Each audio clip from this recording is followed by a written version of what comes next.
I realize this is a bit strange for a first video, but it is something that a lot of people are talking about right now, and I just kind of wanted to weigh in on it.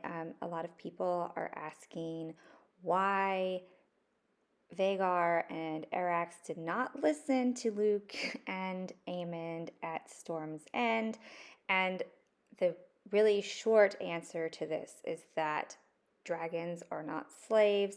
Dragons do have free will. They are connected to their riders, which is something I actually want to talk about in this video because I feel like that's a point that really, I'm not saying that there are no people making this point, but it's a point that not a lot of people are making. Dragons are connected to their riders, and so in some cases, a dragon may do what they believe that their rider wants, even if that wasn't the intent. But for just a second, can we just appreciate this still of Vhagar flying over Arrax? It was probably one of my favorite visuals in the whole show. Not just House of the Dragon, maybe Game of Thrones as well. And it is just, it's so good. And although I knew what was coming next and I was not very happy about it, I loved seeing this. It was so good.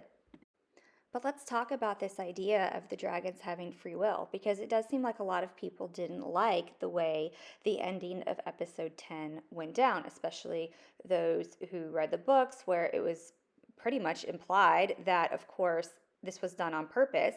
But we don't know what's going to happen in season 2. We don't know how the Greens are going to play this. It sounds a lot more badass to say it happened on purpose than that Aemond simply lost control of his dragon.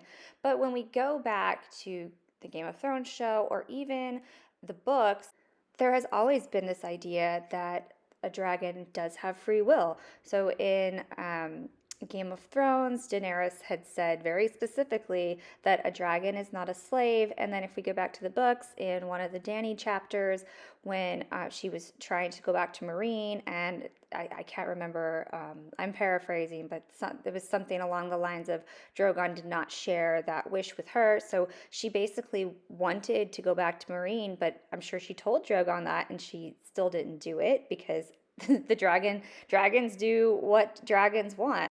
We also have to remember that Fire and Blood was written as a history book by people who are not there. So there is a lot of, there are a lot of openings for how they want to portray things in the show. And I honestly liked this choice. I really did.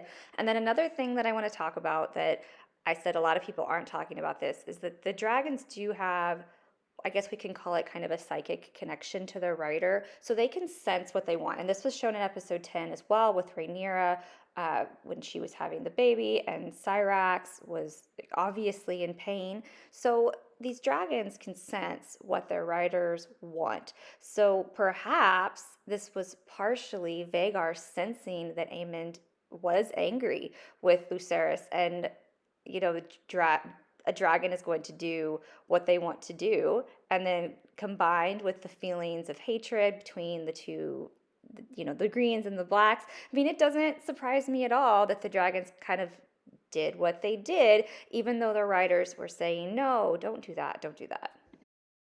So that's my opinion, that it's unlike warging, where you would warg into an animal and have complete control over them.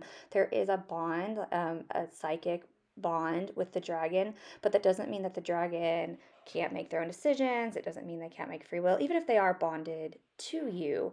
And I think we'll learn a little bit more, at least I hope we'll learn a little bit more about the human dragon bond in future seasons of House of the Dragon. So let me know what you thought. I apologize. I know that the sound was a little bit funny today. I have a new microphone coming in, which will hopefully fix that in the future. And so I know this is my first video, but I'll be doing lots more like this, as well as breakdowns of the episodes and thoughts on the coming seasons and the books and all of those things. So make sure to subscribe if that sounds interesting to you, and I will see you in the next video.